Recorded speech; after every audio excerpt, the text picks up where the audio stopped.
పత్రికా మీడియా మిత్రులకు నమస్కారం.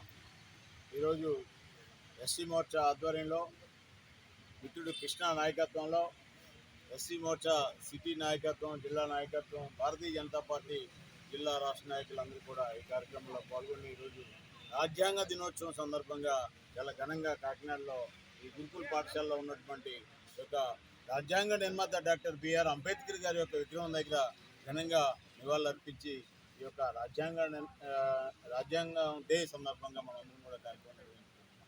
ఇప్పుడే మన కృష్ణ చెప్పారు, ఏవైతే గత ప్రభుత్వంలో ఎస్సీ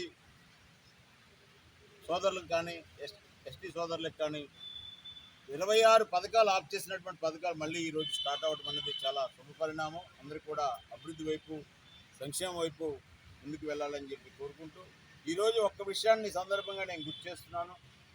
ఎవరైతే ఎస్సీ ఎస్టీ సోదరులు హిందువులుగా ఉన్నారో వారికి డాక్టర్ బిఆర్ అంబేద్కర్ గారు ఇచ్చినటువంటి రిజర్వేషన్ విషయంలో అన్యాయం జరుగుతుందన్న విషయాన్ని చాలా స్పష్టంగా గమనించాలి. ఈ యొక్క ప్రభుత్వాలు కూడా దాని మీద ఒక ఆలోచన చేయాలని చెప్పి నేను కోరుతున్నాను.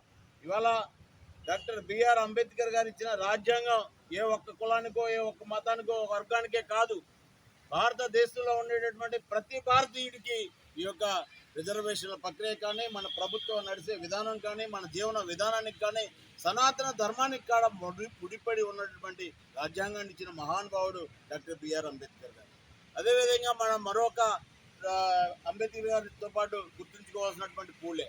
వారి చరిత్ర చూస్తున్నట్లయితే ఈరోజు సమాజంలో యువతకి ఆదర్శప్రాయమైనటువంటి యోగ పురుషులైనటువంటి పూలే గారు, అంబేద్కర్ గారు, ఇంకా జగజ్జీవన్ రావు గారు, అలాంటి మహానుభావులు చాలామంది ఉన్నారు.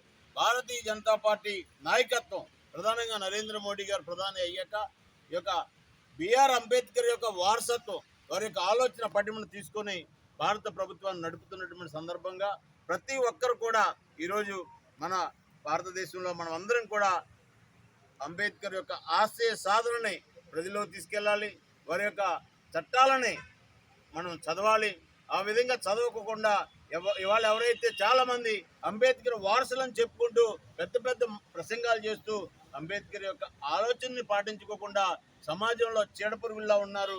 అటువంటి వారు అందరూ కూడా ప్రభుత్వం కఠిన చర్యలు తీసుకొని చట్టాల మీద విశ్వాసం పెంచుతూ చట్టాలు ఎవరికైతే ఉపయోగపడుతున్నాయో వారందరినీ కూడా అభివృద్ధి చేసే విధంగా అధికారులు ముందుకు రావాలని చెప్పి సందర్భంగా కోరుతున్నాం. ధన్యవాదాలు.